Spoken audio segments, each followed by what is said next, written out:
La pluie arrive, l'eau passe par là, et avec une corde, ils sont fait sortir de l'eau. Il y avait tellement comme ça qui était dynamité.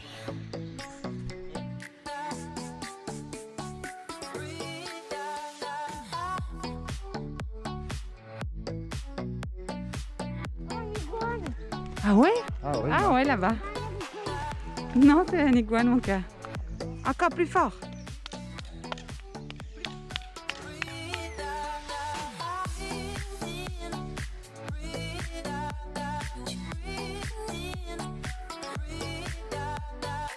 Regardez, allez voir les pierres là-bas. Comme elles sont coupées pour faire la voûte. Est-ce que vous vous souvenez que dans la cave à Hellebecq, on avait une voûte?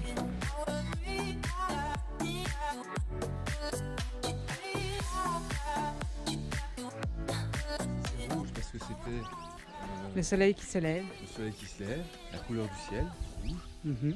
En face, C'est noir. Pour le soleil qui se couche. Ouais. Là, c'était quoi À gauche, c'est le sud, Ouais, mais c'est jaune. jaune. Et blanc parce que c'était du côté des montagnes. De voir comment le Maya coupait chaque côté, chaque pierre comme une espèce d'embotte ou d'anneau. Chaque pierre se tient à l'autre, chaque côté est indépendant. Si un côté tombe, l'autre reste encore.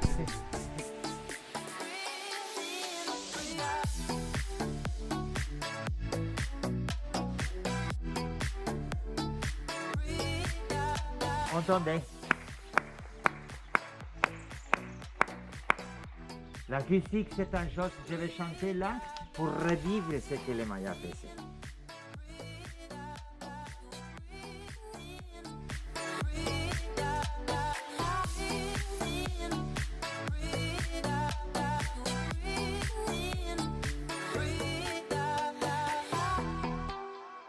La caractéristique du style consiste en avoir la partie au nord décorée et la partie en bas reste simple.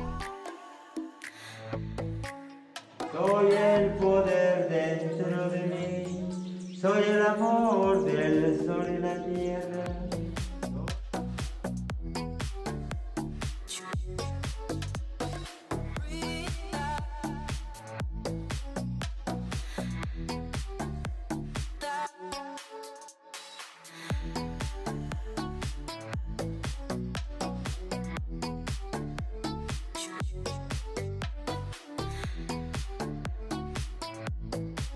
C'est comme un cochon, quelquefois c'est énorme, mais il y a quand même des jaguars, des pumas, d'ocelots. Et ça, c'est, il faut pénétrer, il y a 4000 jaguars qui existent dans tout le monde.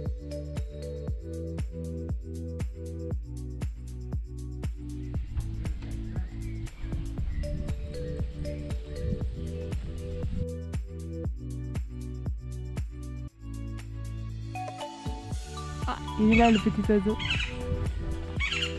Il s'appelle l'oiseau pendule à cause de sa queue.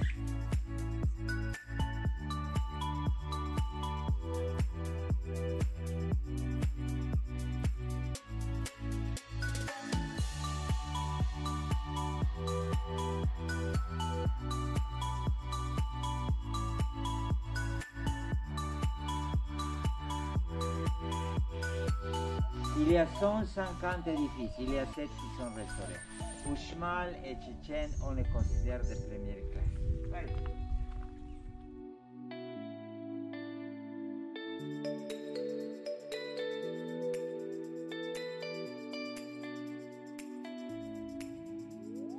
Nous sommes isolés.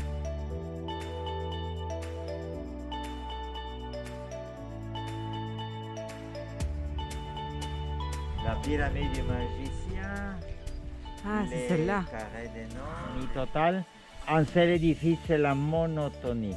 La base est étroite et surplombe pour avoir de la perspective. Après, c'est tout le contraire pour l'illusion optique.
venez de voir notre visite du site d'Uxmal. Nos impressions, ben, c'était juste magnifique. C'était très chouette, c'était notre premier site.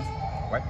Et donc on a vraiment bien aimé. On a pris un guide, du coup, on vous l'avait dit sur Instagram, pour avoir les premières infos sur la civilisation maya, puisqu'on ne connaissait rien du tout. Et il était francophone en plus, donc on s'est dit pour aller mettre les enfants dans le bain et les intéresser, ce serait bien. Et en fait, c'est le logement qui a contacté notre guide directement sans qu'on te demande quoi que ce soit. Hein. Mais bon, voilà, ils se doutent bien que s'il y a des gens qui viennent, hop, ils essayent de vendre le truc. Donc, surtout qu'il n'y a pas grand monde qui va sur Uxmal. Enfin, pour l'instant, pour le moment, c'est un peu très très calme. Donc, en fait, le site, on ne le savait pas, on l'a su par la suite. On a pu voir que la moitié. Donc la grande pyramide. Je sais pas, il y avait tout l'arrière en fait, derrière, on n'a pas pu voir. Mais bon, nous c'était notre premier site et c'est vrai que on était contents. On était très contents, c'était magnifique, vraiment superbe. Et enfin, après il y avait des banderoles, on pensait que c'était juste des zones qui n'avaient pas encore été découvertes ou quoi que ce soit. Mais non, c'est bel et bien à cause du Covid qu'ils ont réduit la visite. Drastiquement la visite. Voilà, et le prix reste le même. C'est pour ça que les gens disent que c'est vachement cher pour ce que c'est du coup. Voilà, donc notre ressenti c'est à visiter, absolument, franchement. Très beau site. Très beau site. Pas du tout, touristique. Non, et puis on voit bien les détails, ce que les Mayas ont fait. Voilà, pour les enfants c'était hyper bien parce que c'était voilà, une grande plaine, ils pouvaient courir à gauche à droite. Bon, vu que le guide était français aussi, c'était sympa parce qu'il expliquait des choses que les enfants pouvaient comprendre directement, donc ça c'est déjà super. Plein d'iguanes, etc. Donc c'était vraiment chouette. Ouais, non, très office. Donc voilà, à recommander. Oui, c'est aussi le seul en période de Covid qui est ouvert, le seul site de la route Pouc. Et là, on a eu beaucoup de chance puisque 2 jours, on était encore au lodge, 2 jours après notre visite.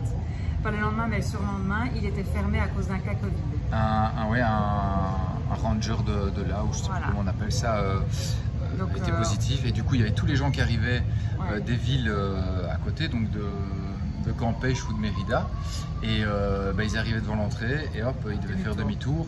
Et il fallait refaire toute la route en sens inverse parce que vu que tous les autres temples étaient fermés, voilà.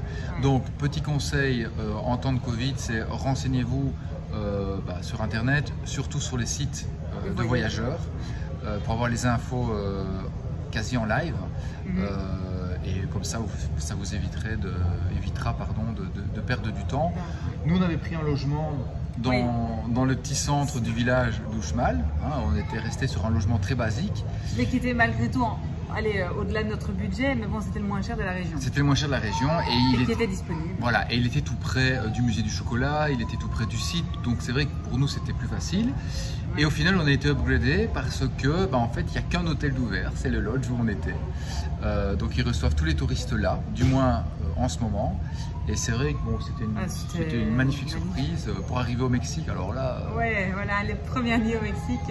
On ne pouvait pas demander mieux. On s'est d'ailleurs retrouvé, je pense, à 3 maximum dans le lodge. En pleine nature et tout. Parce qu'en règle générale, les gens, d'après ce qu'on a pu comprendre, les gens ils viennent de Mérida ou de Campeche, enfin même pas de Campeche, de Mérida, ils font l'aller-retour. En fait, ils viennent pas dormir jusqu'à Uxmal, alors que c'est un endroit vraiment dans la jungle. C'est quand même vachement zen. C'est très relaxant et franchement on va faire la visite et puis dormir à l'hôtel, au lodge et puis partir le lendemain. Et on mange pas trop mal au resto, donc ils sont super gentils, super attentionnés. Donc vraiment à conseiller. C'est du coup pour ça qu'ils ont peut-être du mal à s'en sortir, c'est que les gens font une excursion et s'en vont et très peu restent là. Et le taxi nous avait dit vous restez 3 nuits, généralement les gens après une nuit s'en vont déjà et s'il reste une nuit. Mais voilà, au final, ça nous avait... Une nuit c'est bien, 2 nuits c'est top parce que vous pouvez vraiment voyager, découvrir le site. Et après il y a le musée du chocolat le lendemain qui peut être fait. Enfin voilà, il y a pas mal d'excursions. C'est assez sympa et puis on peut s'occuper. Et puis on peut se poser dans la grande piscine avec les iguanes, c'est assez cool. Enfin voilà. Débrief fini, donc sur Uxmal. Très content d'Uxmal. Et on est déjà en train de bosser sur la prochaine vidéo. Elle arrive bientôt. Salut. À bientôt. Ciao.